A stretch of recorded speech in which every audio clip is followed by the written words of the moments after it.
Welcome to public TV news. బులెటిన్ల ముందుగా headlines. Menu పాటించడం లేదని రెసిడెన్షియల్ హాస్టల్ సిబ్బందిని సస్పెండ్ చేసిన కలెక్టర్.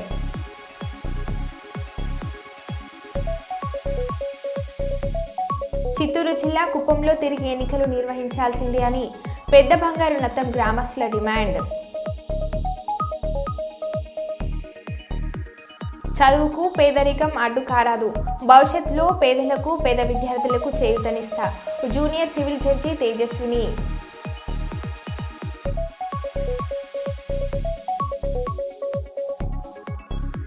ఇల్లంతులో సందడి చేసిన D dance show 2024 winner Janu Liri ఘనంగా సన్మానించిన దండు సారయ్య.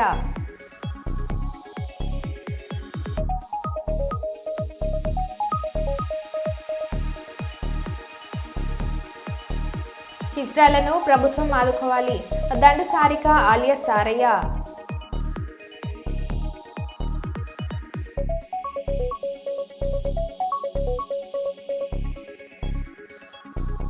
ఇక వివరాల్లోకి వెళ్తే, ఇటీవల గత కొద్ది రోజులకు ముందు కుప్పం నియోజకవర్గంలోని సాగునీటి చెరువుల సంఘం కమిటీ ఎన్నికలు రాజ్యాంగబద్ధంగా జరగలేదని, కావున అధికారులు తిరిగి ఎన్నికలు నిర్వహించాలంటూ మండల పరిధిలోని పెద్ద బంగారు నత్తం గ్రామస్తులు డిమాండ్ చేస్తున్నారు.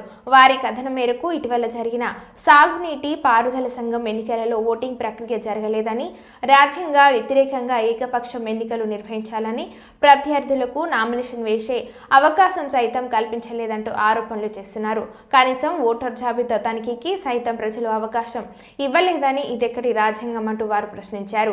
ప్రజల పక్షాన నిలిచి రాజ్యాంగబద్ధంగా ఎన్నికలు నిర్వహించాల్సిన అధికారులు సైతం రాజ్యాంగ వ్యతిరేకంగా ఎన్నికల విధులను నిర్వహించినట్లు ఆగ్రహం వ్యక్తం చేస్తున్నారు. మాది పెద్ద బంగారనత్తం గ్రామ పంచాయతీ. పెద్ద బంగారనత్తం సంబంధించిన చెరువు కట్ట కింద సంబంధించిన భూములకి ఎలక్షన్ పెట్టినారు. కనీసం 43 ఏళ్ళ నుంచి, నాకు వయసు 43 ఏళ్ళు, ఈ 43 ఏళ్ళ నుంచి కట్ట కింద నీళ్ళు క్రమశిక్షణగా వదులుతూ లేదు. వదిలినా కూడా మొత్తము మా కైళ్ళనే 5 బోర్ల నీళ్లు వెళ్తూ ఉంది. దాన్ని సమస్య తీర్చండి అని చెప్తే ఎవరికైనా తీర్చలేదు. ఇప్పుడు ఎలక్షన్ కొత్తగా పెట్టినారు, ఎలక్షన్ అని చెప్పినారు కానీ ఎలక్షన్కి ఎవరికి కానీ తెలియలేదు. ఈ ఊర్లో దండూరా వేపించినారు. అది సాయంకాలం 6 గంటలకు దండూరా వేపించినారు. మార్నింగ్ 8 ఎలక్షన్ అయిపోయిందని చెప్పేసి క్లియర్ చేసినారు. మేము చూస్తామని చూస్తే పోలీసు వాళ్ళు మమ్మల్ని తరిమేసినారు. దానికోసం 10 మందికి న్యాయం జరగాలనే కోసము ప్రతి ఒక్కరూ మాకు సహకరించి, మీ మీడియా వాళ్ళు కానీ ఈ ఊరు ప్రజలు కానీ సహకరించి, పోలీసు వాళ్ళు సహకరించి మాకు రీఎలక్షన్ పెట్టాలని మేము కోరుతున్నాం. మీటింగ్ జరుగుతుంది, పద్ధతి ప్రకారం మీరు చేయలేదని చెప్పి నేను అడిగిన దానికి నువ్వు అడగడానికి అక్కర్లేదు, నువ్వు ఓటర్ లిస్ట్లో లేదు, నువ్వు వెళ్ళిపో అని చెప్పి తరిమేసినావు.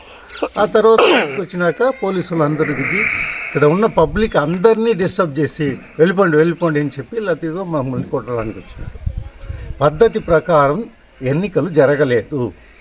వాళ్ళంతా వాళ్ళు ఎవరైనా వస్తే, ఎవరైనా నామినేషన్ అడిగితే ఒక ఆయన వచ్చి నామినేషన్ అడిగాడు. నామినేషన్ ఎందుకు, నామినేషన్ అన్నీ ఇవ్వడం లేదు అని చెప్పేసినారు.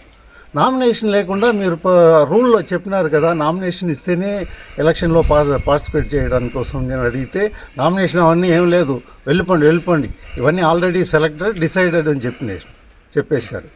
అందుకని ఈ ఎన్నికలు చెల్లుబడి కాదు. అగైన్ మళ్ళీ ఎన్నికలు జరిపించాలని చెప్పి ప్రజలు కోరుకుంటున్నాం. అందరికీ నమస్కారం. ఇది కుప్పం మండలం పెద్ద బంగారం పంచాయతీ. ఇక్కడ 21st సాటర్డే ఎలక్షన్ జరిగింది. ఇరిగేషన్ వాటర్ సరైన పద్ధతి జరగలేదు. సరైన నోటీసులు ఎవరికి ఫార్మర్స్కి తెలియజేయలేదు. ఇక నామినేషన్ చేసే పద్ధతి కూడా కరెక్ట్గా ఫాలో చేయలేదు. నామినేట్ చేసే వస్తే అలో చేయలేదు ప్రజలు ఎవరిని. పోలీసు వాళ్ళు 144 సెక్షన్ అని చెప్పి అందరినీ పంపించినారు. సో ఎవరు రావడానికి అలో చేయలేదు. ఇక్కడ ఇష్టార్జంగా ఎలక్షన్ వాళ్ళు ఎన్నుకున్నారు. ప్రజలు ఎవరు మాత్రం ఓటు వేయలేదు. ఒక 30% ఓటు కూడా వేయకుండా దీన్ని ఎలాంటి ఎలక్షన్ ఓటు వేయకుండా దీన్ని ఎలా ఎలక్షన్ అంటారు దీన్ని ఫస్ట్ ఆఫ్ ఆల్. సో గవర్నమెంట్ని మేము రిక్వెస్ట్ చేసి బై ఎలక్షన్ కావాలని మేము రిక్వెస్ట్ చేస్తున్నాము. కలిసి ఫార్మర్స్ అంతా దగ్గర మళ్ళీ బై ఎలక్షన్ కావాలని రిక్వెస్ట్ చేస్తున్నాము. దానికి ప్రెస్ వాళ్ళు మేము కన్సల్ట్ అవుతున్నాం. ప్రజా సమస్యల పరిష్కార వేదికకు వచ్చే అర్జీలను తప్పనిసరిగా ఆన్లైన్లో నమోదు చేయాలని జిల్లా కలెక్టర్ పి రంజిత్ బాషా అధికారులను ఆదేశించారు. ఈ సమావేశంలో జాయింట్ కలెక్టర్ డాక్టర్ బి నవ్య, ఆర్డీఓసి వెంకట నారాయణమ్మ, స్పెషల్ డిప్యూటీ కలెక్టర్లు కొండయ్య, చిరంజీవి, జిల్లా అధికారులు తదితరులు పాల్గొన్నారు.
ఈ నెల 15న గోదర్కని పట్టణం యాంటిక్లైన్ కాలనీలోని స్పందన మోడల్ స్కూలులో నిర్వహించిన జిల్లా స్థాయి సాంస్కృతిక చిత్రలేఖనం పాఠశాలలో ఇండియన్ పబ్లిక్ పాఠశాల విద్యార్థులు బహుమతులు పొందారు. ఈ సందర్భంగా పాఠశాల ప్రిన్సిపల్ మాటేటి కృష్ణప్రియ మాట్లాడుతూ ఇండియన్ పబ్లిక్ పాఠశాల విద్యార్థులు తమ ప్రతిభను కనబరించి జానపద నృత్యం, చిత్రలేఖనం పోటీలలో 3 మొదటి బహుమతులను పొందారని పాఠశాల చైర్మన్ మాటేటి సంజీవ్ కుమార్ విద్యార్థులకు కృతజ్ఞత అభినందనలు తెలుపుతున్నామని అన్నారు. చదువు, క్రీడలతో పాటు సాంస్కృతిక కార్యక్రమాలతో సైతమ విద్యార్థులు ముందంజలో ఉన్నారని అన్నారు. On 15th December, that is on Sunday, at 18 Klein Colony, Spandana Model School has conducted district level folk dance and drawing competitions, where our students participated in drawing as well as folk dance. We are very proud to share this result with you all, that in drawing we got 2 first prizes, that is in the category of pre-primary and primary, and in folk dance we secured again the first prize.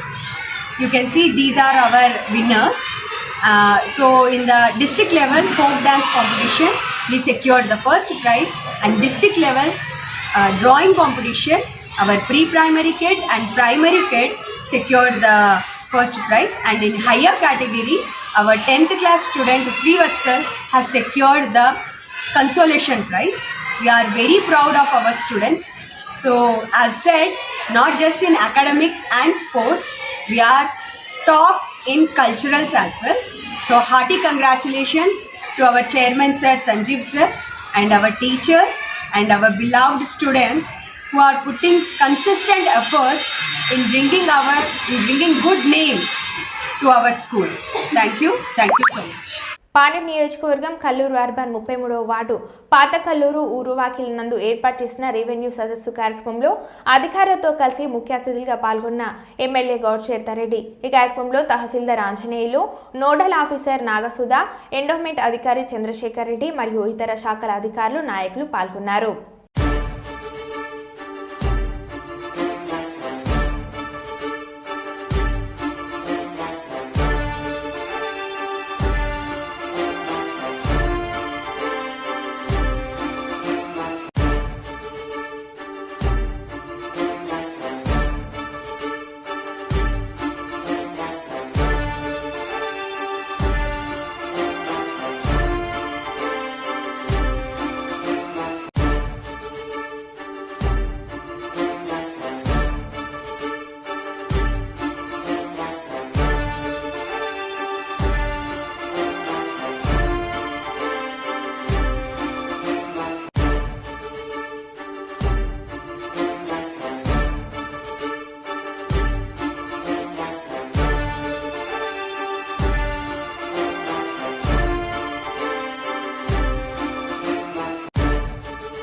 గత ప్రభుత్వం హిజ్రాల అభ్యున్నతి కోసం పట్టించుకోవడం లేదని CM Revanth ప్రభుత్వం హిజ్రాల అభివృద్ధి కోసం పట్టించుకోవాలని భద్రాద్రి కొత్తగూడెం జిల్లా ఇల్లందు పట్టణానికి చెందిన దండు సారిక తెలిపారు. ఇల్లందులో హిజ్రాలతో కలిసి నిర్వహించిన సమావేశంలో మాట్లాడుతూ ముఖ్యమంత్రిగా రేవంత్ రెడ్డి కావాలని, కాంగ్రెస్ ప్రభుత్వం రావాలని ఆకాంక్షిస్తూ తాను తొలిసారిగా మేడారంలో పూజలు నిర్వహించానని తెలిపారు.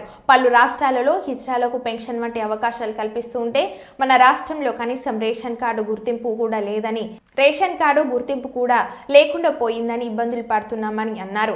కొంతమంది భిక్షాటన చేస్తూ గౌరవంగా జీవనం సాగిస్తూ వారికి ప్రభుత్వం తోడ్పాటు అందించాలని అన్నారు. తమకు ఓటు ఉన్న కేవలం రాజకీయాల్లో ఓటు ప్రాధాన్యతగానే గుర్తిస్తున్నారని, ఎంతో మంది సొంత ఇల్లు లేక ఇబ్బందులు పడుతున్నారని, హిజ్రాలకు ఇంటి సౌకర్యం, పెన్షన్, జీవన ఉపాధి సౌకర్యాలు కల్పించాలని పలువురు కోరారు.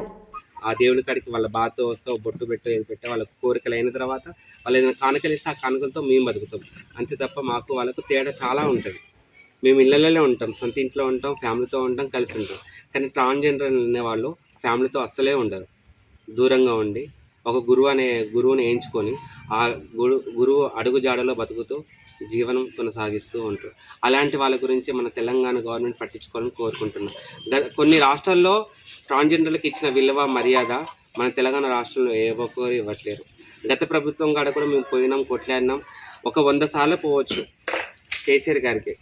ఒక్కరోజు కూడా మాకు అపార్ట్మెంట్ ఇవ్వలేదు, కలవలేదు, కనీసం మనం పట్టించుకోలేదు. ఇప్పుడు ఈ రోజులు ఎలా అంటే మాకు కూడా ఓటింగ్ ఉంది, మేము కూడా ఓటేస్తేనే గెలుస్తారు. ఒక ఓటు ముఖ్యం. ఒక మనిషి గెలవాలంటే ఒక్క ఓటుతో గెలుచుకుంటున్నాం. మీరు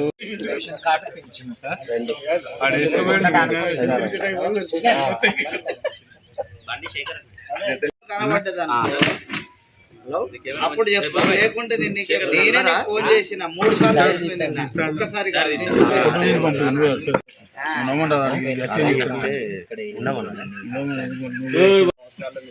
మేము ఉంటున్నాము. కానీ మాకు జీవన ఉపాధి అనేది ఇంత వరుసకు అనేది ఏమీ లేదు. మేము భిక్షార్థన చేసుకుంటే బతికే వాళ్ళము. కాబట్టి మన తెలంగాణ రాష్ట్రంలో ట్రాన్స్జెండర్లకు అనేది మంచి గుర్తింపు తీసుకురావాలి రేవంత్ రెడ్డి సార్. అలాగే మా ఉంటున్నాను, మాకు ఉండడానికి ఇల్లులు, అట్లాగే మా జీవనోపాధికి ఏదో ఒకటి గవర్నమెంట్ చూపిస్తుందని, సీఎం రేవంత్ రెడ్డి గారు చూపిస్తారని, అట్లాగే మాకు కొన్ని సదుపాయాలు కల్పిస్తారని చెప్పండి.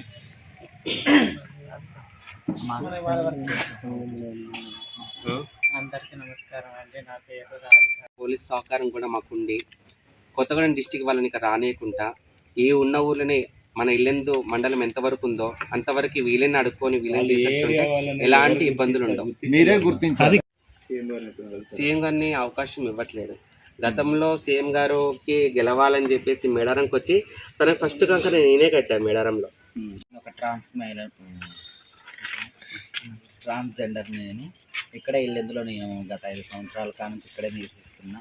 మాకంటూ ఏమీ ఒక ఇల్లులు అనంగా, రేషన్ కార్డులు అనంగా, గుర్తింపు కార్డులు అనంగా ఏమీ లేవు. మళ్ళీ మా ఇతర పక్క రాష్ట్రంలో కూడా ట్రాన్స్జెండర్లకు పింఛన్లు ఒక అన్నట్టుగా చేస్తున్నారు గవర్నమెంట్ అక్కడ వాళ్ళు. మాకంటే ఇక్కడ మాత్రం ఏమీ లేదు. మాకంటే ఒక జీవనాధారం అనేది ఒక గురువుని ఎంచుకొని ఆ గురువు అడుగు జాడలో బతుకుతూ జీవనం కొనసాగిస్తూ ఉంటారు.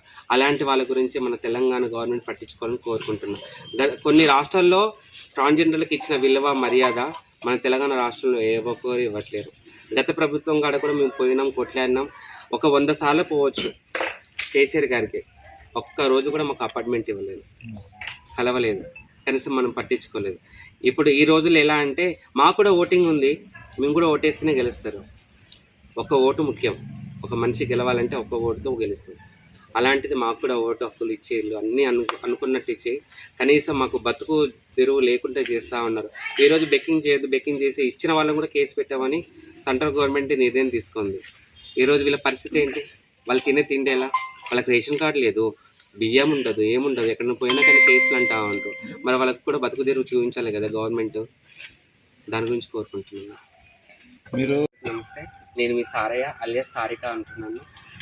ఎన్నో సంవత్సరాల నుంచి జీవన ఉపాధి కోసం షాపులు ఎమ్మడి తిరుగుకుంటూ, ఇల్లెమ్మడి తిరుగుకుంటూ, రూపాయి, 10 రూపాయలు, 2 రూపాయలు, 5 రూపాయల నుంచి కూడా అడుక్కుంటూ ఇల్లెందులో జీవన ఉపాధి సాగిస్తూ బతికిన వాళ్ళు చాలామంది ఉన్నారు. గతంలో మనకి ఉసినమ్మని తెలుసు ఇల్లెందు మొత్తంలో, తను బేకింగ్ చేసుకుని పెట్టుకునేది. తను చనిపోయిన తర్వాత వీళ్ళందరూ వచ్చేసి నా దగ్గర ఉంటూ వాళ్ళకు వాళ్ళు సంపాదించుకుంటూ ఒక 10 రూపాయలు, 100 రూపాయలు, 500 దాతలు ఎవరు ఎంత ఇచ్చినా కానీ ఎలాంటి గొడవలు లేకుండా, చికాకు లేకుండా, గలీజుగా దౌర్జన్యంగా అడగకుండా వాళ్ళు ఇప్పటి వరకైతే కొనసాగించుకుంటూ వస్తున్నారు, నా పేరు కాపాడుతున్నారు. దయచేసి ముందుగా రేవంత్ రెడ్డి గారికి, సీఎం గారికి మా తరపు నుంచి ధన్యవాదాలు తెలియజేసుకుంటున్నా. మీరు ట్రాన్స్జెండర్ల గురించి ఆలోచించి, గొప్పగా ఆలోచించి, మీరు మాలాంటి వాళ్ళకి 10th ఉన్న వాళ్ళకే ఇస్తా ఉన్నారు. 10th లేని వాళ్ళు కొన్ని పాలకుర్తి మండల కేంద్రంలోని బీఆర్ఎస్ పార్టీ కార్యాలయంలో పార్టీ మండలం అధ్యక్షులు పసునూరి నవీన్ మీడియాతో మాట్లాడారు.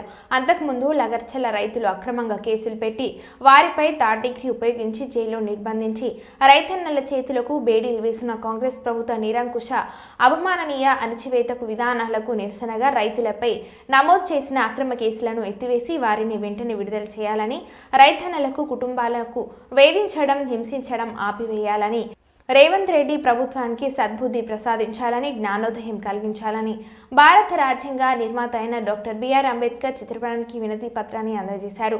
ఈ కార్యక్రమంలో పార్టీ కార్యదర్శి Macherla Ellaiah, FFCS chairman Bobbala Ashok Reddy, FFCS director Venu, LHPS నాయకులు మహేందర్ నాయక్, మండల నాయకులు పాల్గొన్నారు.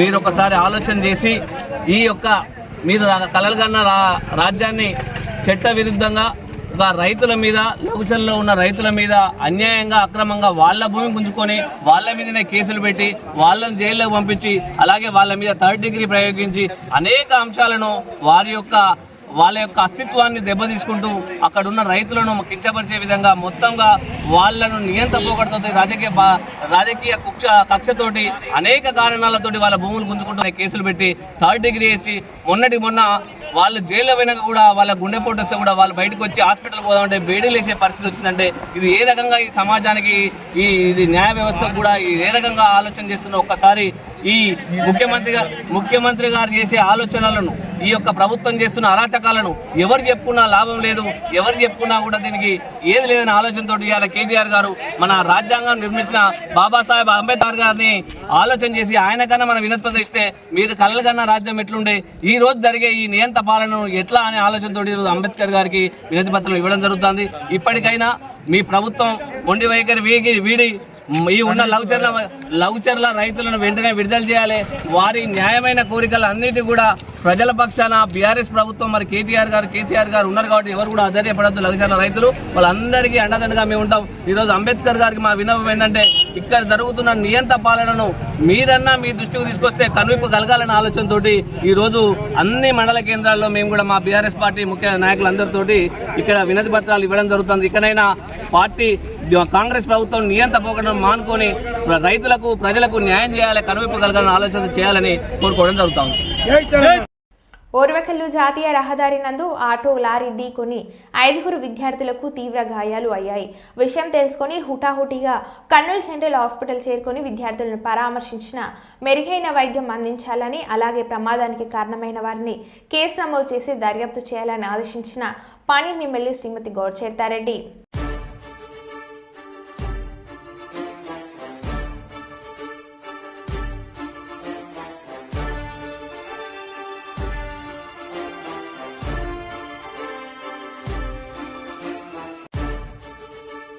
ఇటీవల ఆంధ్రప్రదేశ్ రాష్ట్రంలో వెలువడిన ఏపీ జూనియర్ సివిల్ జడ్జి ఫలితాలలో నల్గొండ జిల్లా కొండమల్లెపల్లి పట్టణానికి చెందిన నూతన గంటి ఈశ్వర్ వంగల కుమార్తె నూతన గంటి తేజస్విని ఆంధ్రప్రదేశ్ జూనియర్ సివిల్ జడ్జిగా ఎన్నికయ్యారు. ఈ సందర్భంగా ఆమె మాట్లాడుతూ చదువుకు పేదరికం అడ్డు కారదని, పట్టుదలతో చదివితే ఉన్నతంగా ఎదగవచ్చని సూచించారు. నా ఎదుగుదలలో నా తల్లిదండ్రుల పాత్ర కీలకమైందని అన్నారు. ఆడపిల్లలకు లా చదువు ఎందుకనే విమర్శలు నా తల్లిదండ్రులు నేను ఎదుర్కొన్నామని ఆవేదన చెందారు. విమర్శించిన చోటే సన్మానించబడినందుకు చాలా సంతోషంగా ఉందన్నారు. ఏపీ జూనియర్ సివిల్ జడ్జిగా ఎన్నికైన తేజస్విని కొండమల్లెపల్లి మండల వ్యాప్తంగా ప్రజాప్రతినిధులు, రాజకీయ నాయకులు, వ్యాపార వర్గాలు, కుల సంఘాలు, విద్యా సంస్థల వారు ఘనంగా సన్మానించి అభినందించారు. పెట్టుకొని ఉన్నా నా మైండ్లో ఇంకా నేను చదువుతున్నానేమో, ఇంకా ఏదో నిండిపోయింది జీవితంలో చేయడానికి అని. నాకు ఈరోజు చాలా సంతోషంగా ఉంది. ఇక్కడ ప్రతి ఒక్కరు నా పేరెంట్స్ ని పొగుడుతున్నారు. ఎందుకు అంటే ఈ చర్చ అవ్వడంలో నా పాత్ర ఎంత ఉందో నా పేరెంట్స్ అండ్ మా అన్నయ్య పాత్ర కూడా అంతే ఉంది. మీరు అంటే అందరూ ఒక అమ్మాయిని ఎల్ఎల్బి చేయడానికి ఎవరు ధైర్యం చేయరు. అండ్ మా పేరెంట్స్ దీనికి ఒప్పుకున్నందుకు మా పేరెంట్స్ కూడా చాలా మాటలు పడాల్సి వచ్చింది. చాలా మంది చాలా మాట్లాడినారు, ఏంటి అమ్మాయిని ఎల్ఎల్బి చేపిస్తున్నారు అని. అండ్ అది కూడా నేను ఎల్ఎల్బి హైదరాబాద్ లో లోకల్తో చేయలేదు, ఢిల్లీకి వెళ్ళిపోయాను. ఢిల్లీకి పంపించడం అనేది మా ఆర్థికంగా కానీ సామాజికంగా కానీ మా పేరెంట్స్ చాలా ఎదుర్కొన్నారు. దానికోసం మా అన్నయ్య చాలా సపోర్ట్ చేశారు. అండ్ ప్రతి ఒక్కరికి ఇప్పటి వరకు మా పేరెంట్స్ చాలా సమాధానాలు చెప్పుకున్నారు. ఢిల్లీ నుంచి వచ్చాక కూడా ఒక సంవత్సరం మొత్తం ఇంట్లోనే ఉన్నాను. అందరూ మా పేరెంట్స్ ని అడుగుతున్నారు. ఒక సంవత్సరం నుంచి నేను ఇంట్లోనే ప్రిపేర్ అవుతున్నాను. నేను ఢిల్లీలో ఎల్ఎల్బి కంప్లీట్ చేశాను. డిగ్రీ నిజాం కాలేజ్లో చేశాను హైదరాబాద్లో. ఆ తర్వాత ఇక్కడ చాలా ప్యాషనేట్ గా ఉండే ఎల్ఎల్బి చేయాలి అని. ఊరికే ఎల్ఎల్బి చేసి లో ప్రాక్టీస్ చేయడం కాకుండా ఇంకేదైనా చేయాలి, లా చేసి ఇంకా 10 మందికి ఉపయోగపడాలి అనే ఉద్దేశంతో ఇంకేదైనా సాధిస్తే బాగుండు అని ఢిల్లీకి వెళ్ళాల్సి వచ్చింది. ఢిల్లీకి వెళ్ళడం అంత ఈజీ కాదు, మీకు తెలుసు. మా డాడీ ఆర్థికంగా కానీ సామాజికంగా చాలా సపోర్ట్ చేశారు. ఎవ్వరు ఎన్నిసార్లు వద్దు అమ్మాయిని ఢిల్లీ పంపించడం అవసరమా అని చెప్పినా కూడా మా డాడీ మమ్మల్ని నా మాత్రం దీనికైతే అసలు కాదు. నేను ఎవరికి ఉపయోగపడట్లేదు. ఒక అసిస్టెంట్ ముందు కూర్చొని జాబ్ చేయడం ఇది కాదు, నాకు కావాల్సిందని నాకు చాలా గట్టిగా అనిపించింది. సో మా మమ్మీ అండ్ మా డాడీ ఇద్దరితో ఒకసారి కూర్చొని మాట్లాడితే నాకు నేను జాబ్ మానేద్దాం అనుకుంటున్నాను, ఇంకా ఫినాన్షియల్గా కాస్త సపోర్ట్ చేయాలి, నేను చదువుకుందాం అనుకున్నప్పుడు వాళ్ళు ఏ అబ్జెక్షన్ చెప్పలేదు. జాబ్ మానేసి ఇంట్లో ఉండే చదువుకో, ఎవరు ఏమన్నారు, నువ్వు ఒక సంవత్సరం కష్టపడు, మనం ఎందుకు ఉన్నత శిఖరాలు అందుకోవద్దు అన్న ఉద్దేశం వాళ్ళకు. అండ్ మమ్మీ కూడా చదువుకున్న పర్సనే. మమ్మీ ఒకప్పుడు టీచర్, గవర్నమెంట్ జాబ్ కూడా మమ్మీకి వచ్చిండే, కానీ చిన్న చిన్న మార్క్స్తో మిస్ అయింది. అండ్ డాడీ కూడా ఫస్ట్ నుంచి పాలిటిక్స్లో ఉన్నారు. ఇప్పుడు అంటే డాడీ యాక్టివ్గా లేరు పాలిటిక్స్లో. కానీ నేను ఎల్ఎల్బి తీసుకోవడానికి కారణం మా డాడీ ఇన్ఫ్లుయెన్స్. అప్పట్లో మా డాడీ మంచిగా చాలా మందికి సర్వీస్ చేశారు. సో డాడీ సోషల్ సర్వీస్లో ఉన్నందుకు నాకు ఇటువైపు బాగా ఇంట్రెస్ట్ వచ్చింది. నేను అందరిలాగా చదవడం అనేది అంత ఈజీ కాదు. యూపీఎస్సీ, సివిల్స్, ఈ జ్యుడిషియల్ ఇవన్నీ చాలా టఫ్ ఎగ్జామ్స్, కానీ ఇంపాసిబుల్ అయితే కాదు. సో దానికి నేను చదవడం ఒక్కటి చేస్తే మిగతా బ్యాక్గ్రౌండ్ వర్క్ మొత్తం మమ్మీ డాడీ చేశారు అని మా అన్నయ్య కూడా. ఈ రోజు నాకు మీ అందరి ముందు ఇలా నిల్చొని మాట్లాడుతుంటే చాలా సంతోషంగా ఉంది. పర్టికులర్లీ ఇక్కడే పుట్టి ఇక్కడే చాలా హ్యాపీగా ఉంది. అండ్ నేను ఖచ్చితంగా ఎస్సీ, ఎస్టీ, బీసీ వాళ్ళందరికీ ఏదో ఒకటి చేయాలి. అండ్ మీ అందరి పిల్లలు కూడా ఏదో ఒకటి సాధించి సక్సెస్ అయ్యి నేను వాళ్ళకి సన్మానించాలి. మీ ఇంట్లో పిల్లల్ని కూడా చాలా బాగా చదివించండి, ఎంకరేజ్ చేయండి. అమ్మాయి అయినా అబ్బాయి అయినా ఎవరికి మా పేరెంట్స్ అయితే ఇప్పటివరకు తేడా చూపించలేదు. ఆ వివక్ష సొసైటీలో ఉందేమో, కానీ మా ఇంట్లో మాత్రం మమ్మీ డాడీ ఇద్దరు చదువుకున్న వాళ్ళు కాబట్టి ఏమో వాళ్ళు చాలా ఉన్నతంగా ఆలోచించారు. మొదటి నుంచి వాళ్ళు ఎలాంటి ఒక రెస్ట్రిక్షన్ పెట్టడం కానీ, ఇలా చేయొద్దు అమ్మాయిలకు అవసరం అయ్యిందండి, ఇలాంటివి ఏది ఒక మాట మాట్లాడలేదు ఇప్పటివరకు. ఏదైనా సరే జెండర్తో సంబంధం లేకుండా ఖచ్చితంగా సాధించాలి అన్న ఉద్దేశం మాత్రమే ఉండే వాళ్ళకి ఫస్ట్ నుంచి. సో ఒక 20 years నుంచి మా డాడీ పడ్డ కష్టం, మమ్మీ పడ్డ కష్టం, ఈ రోజు వాళ్ళు ఇంత ఆనందంగా ఉంటే నాకు ఇది చాలా ఇంకా నా లైఫ్ కన్నా అన్న ఫీలింగ్. నేను పుట్టి పెరిగిన ఊరికి మనందరికీ ఖచ్చితంగా ఏదో ఒకటి చేయాలి, ఏదో ఒక విధంగా ఉపయోగపడాలి, అందరు మనలానే ఇంకాస్త డెవలప్ అవ్వాలి మనం ఈ కమ్యూనిటీలో ఉండి అని నేను చాలా కోరుకుంటున్నాను. ఎవరికి ఏదైనా అవసరం ఉన్నా, సాయం ఉన్నా నేను ఖచ్చితంగా ముందుంటాను చేయడానికి. And I'm so happy. Thank you. ప్రజా సమస్యల పరిష్కార వేదిక ద్వారా అందిన అర్జీలకు త్వరితగతిన నాణ్యమైన పరిష్కారాన్ని అందించాలని జిల్లా కలెక్టర్ డాక్టర్ శ్రీధర్ చెర్కూరి అన్ని శాఖల అధికారులను ఆదేశించారు. ఈ కార్యక్రమంలో JC Aditi Singh, DRO Vishweshwar Naidu, DRDA PD Anand Nayak, జిల్లా వ్యవసాయ శాఖ అధికారి నాగేశ్వరరావు, ఎన్టీఎస్లు వెంకటపతి, వెంకటేశ్వర్లు, వివిధ శాఖల అధికారులు తదితరులు పాల్గొన్నారు.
మరో బులెటిన్లో మళ్ళీ కలుద్దాం. Stay tune.